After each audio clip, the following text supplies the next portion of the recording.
be talking to my student, and I don't want to say smartest, the rest will feel bad. Our president, wherever you are, I salute you.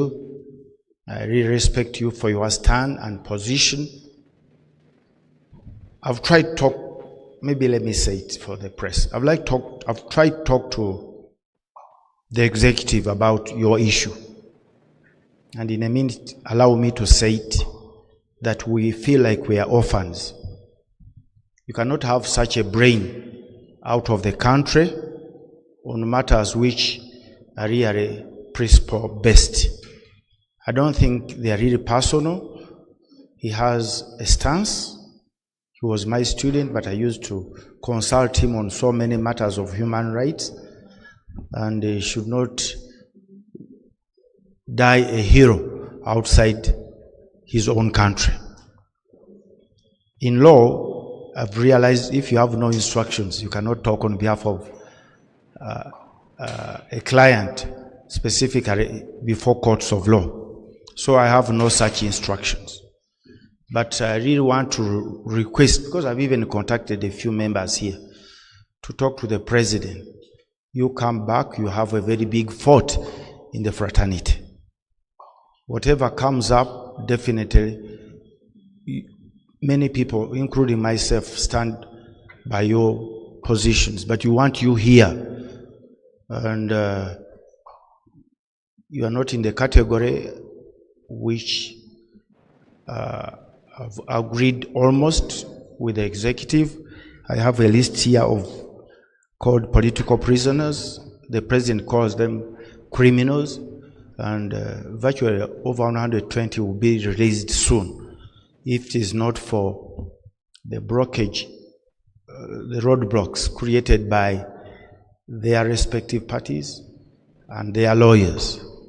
So I request the lawyers to exercise the law as per the Constitution without without those technicalities of instruction, because the prisoner has no access to legal services. And if you volunteer, you should do it really without coming up with the technicalities. For example, telling the government that they should apologize for imprisoning you because you are innocent.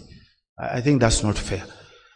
The president is saying, okay, these are young men who were misled. Let them just come and say we were misled, and that is it. Because he cannot exercise the prerogative of mercy without admission. You cannot go for pre-bargaining, because pre-bargaining presupposes again some bit of admission, give and take. Otherwise, as lawyers, we are doing these people a disservice.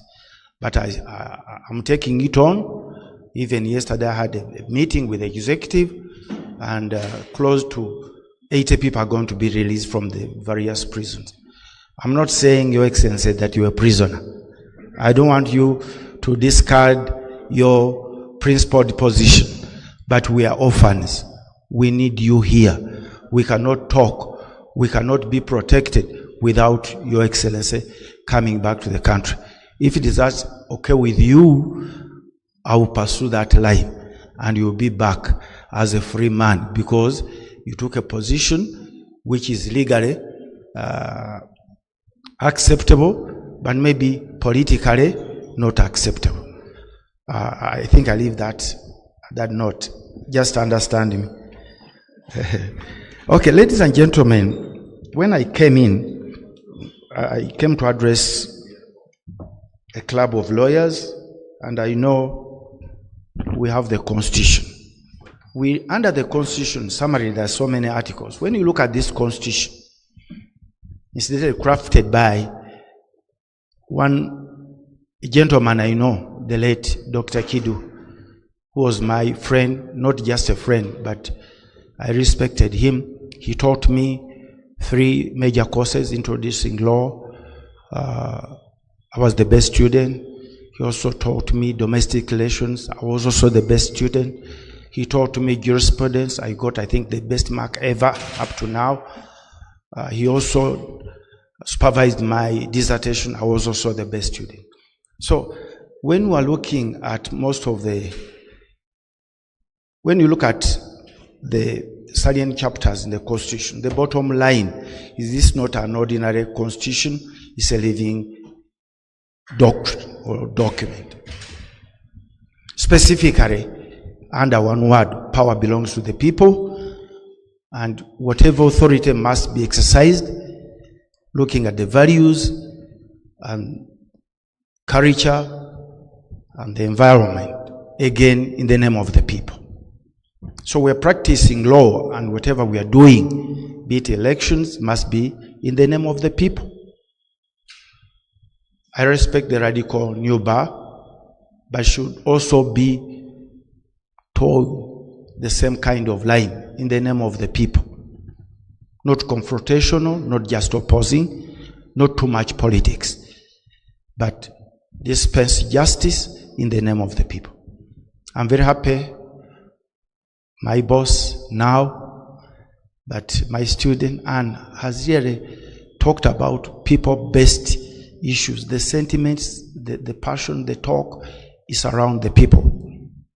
So some of these decisions we are making, we're not apologetic or propagandists, but we want to say, for all these years we have been there, have we exercised or implemented the law in the name of the people?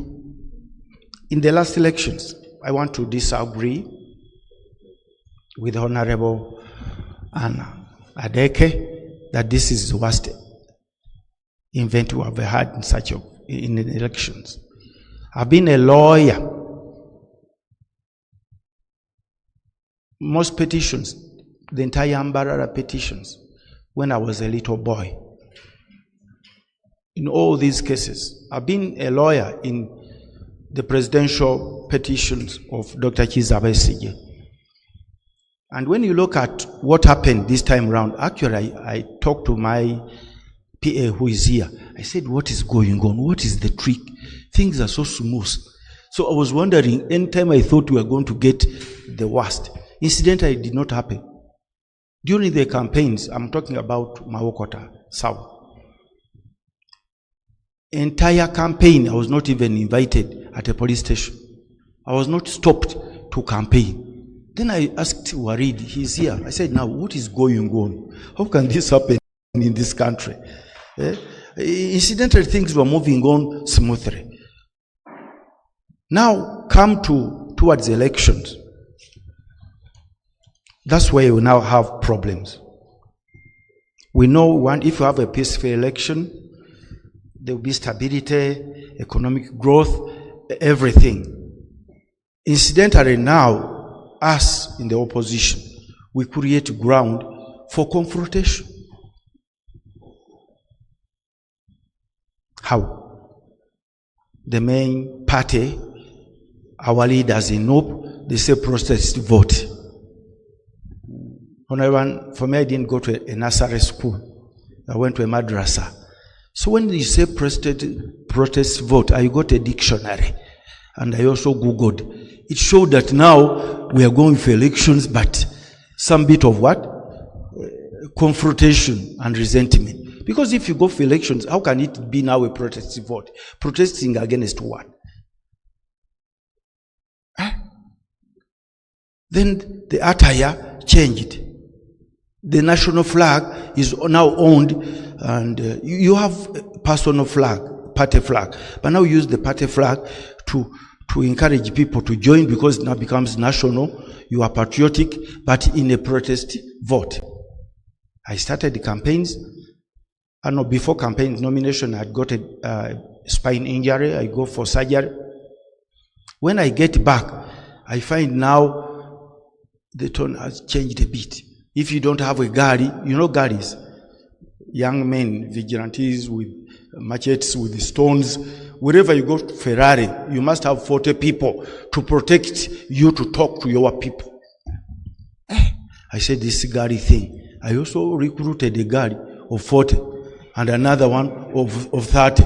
So instead I had 100 youth I had to pay in the evening, but I didn't have marching orders and briefs because it was a military. So I became hostage. Say to the one, don't talk. Now they were, the manifesto was useless. So when you go there and an old lady says, but sir, when you came here, you promised a hospital. Now, then they would just abandon. When FDC is fighting PFF, PFF is fighting FDC. They're almost on the same side of the aisle. Now, at that moment, can you blame the executive? Because you have electoral commission, you have DPCs, you have never reported. So some of these incidents, malpractice and simple electoral offenses cannot annul an election.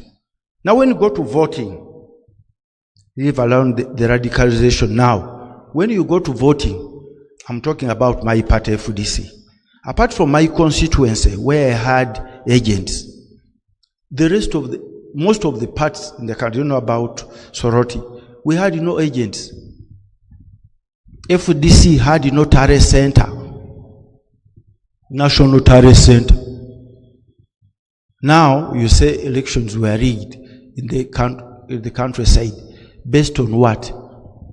For me, my constituency in Nipigia, 2 constituencies, 1 constituency did not have even what? An agent. Even where I got an agent, my presidential candidate, the highest number of votes he scored at a polling station were 20.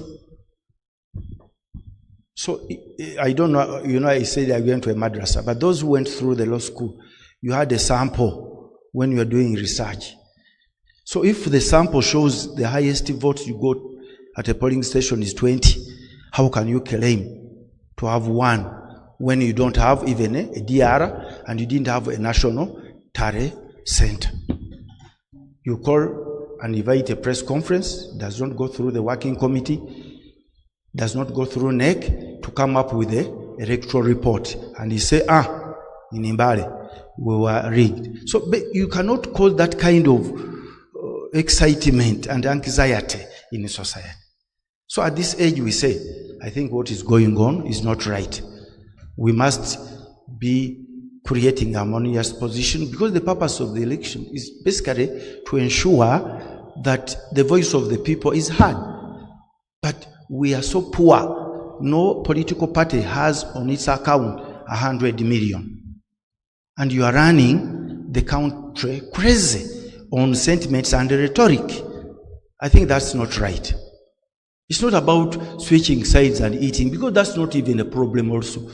You are Ugandans as long as it's not a bribery.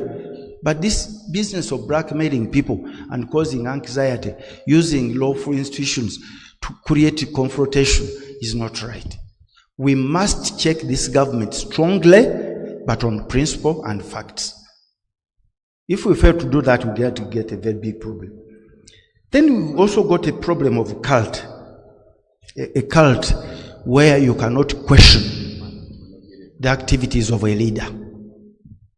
I don't want to talk about political parties, but you basically know there are institutions here, political institutions, where I will never question the reality of a leader. The systems are not working. You can lobby when you have organs, but can you really allow a political party without a registered constitution even to field a candidate? I think that's our role. All these political parties must be subjected to a law society review, because we are the eyes of the nation when it comes to the rule of law. All these parties, most of these parties are not supposed to be parties. You can have your club at home. We are not questioning clan heads, how they are running their institutions. But even clan heads have koti ya chisekwa at least. But can you run a party without a registered constitution? 50% appointed by the president, 50% appointed by the secretary general. And then the people who are just looking for jobs, they just say, hey. You talk about it, they say this one has to go. So I'm not talking about credible leaders, as Honorable Adeke said, thrown out, because maybe the ordinary person would like to be represented by the likes of those other people who are elected. But at least at this level, national level, electoral commission Show me your document. Then they say, we have settled out of court. Political parties are not individual institutions. They are national institutions. That's why they are funded by the nation. These elections will go, but let's try to create institutions which are really strong and formidable for them to implement what the Constitution is saying. Power belongs to the people, must be implemented with the values and cultures of the people. I've talked a lot and it's coming towards lunch. I just want to say you are doing a commendable job. Commendable job. I know at our level, when one said he's a lawyer, you would be associated definitely with oppressors and thieves. You've come out as radical NUP. Doesn't mean confrontation, but please keep on with your principles. Last time I came here was during the Sam Njuba Memorial Lecture. The participation of the senior lawyers was a little bit limited, notwithstanding the fact that Honorable Njuba was a senior lawyer. I only see young lawyers active in court and even here at our head office.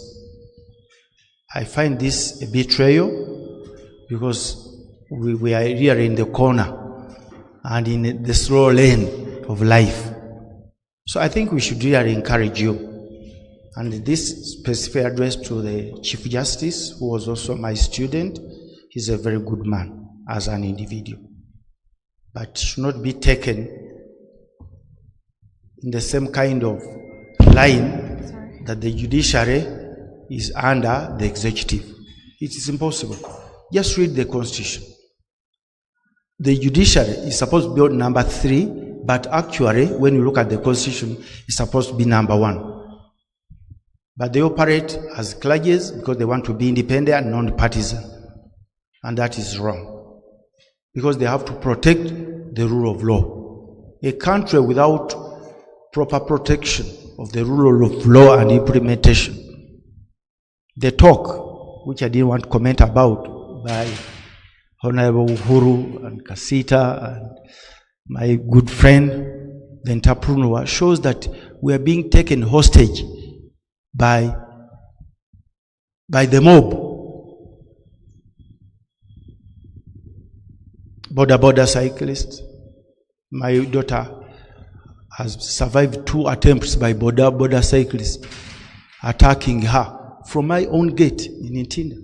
She gets out to wait for a vehicle, and then they come and grab her and beat her, and she's hospitalized. But you have no recourse. That's not happening anywhere in the world. So I think you young lawyers, for us we are in retirement almost, attending a court session, I will even fail to interpret a section unless I eat a banana. So we are calling upon you, just be strong. Wherever there is breach of the rule of law, wherever there are checks and balances, come out strongly and read the law to the fullest. The Chief Justice, you should actually be on the side of the radical NUP. You should, because first of all, your background is in these people. 2, we all bow and you know, wherever, even if it's just a magistrate, that kind of culture should really continue to protect the voiceless.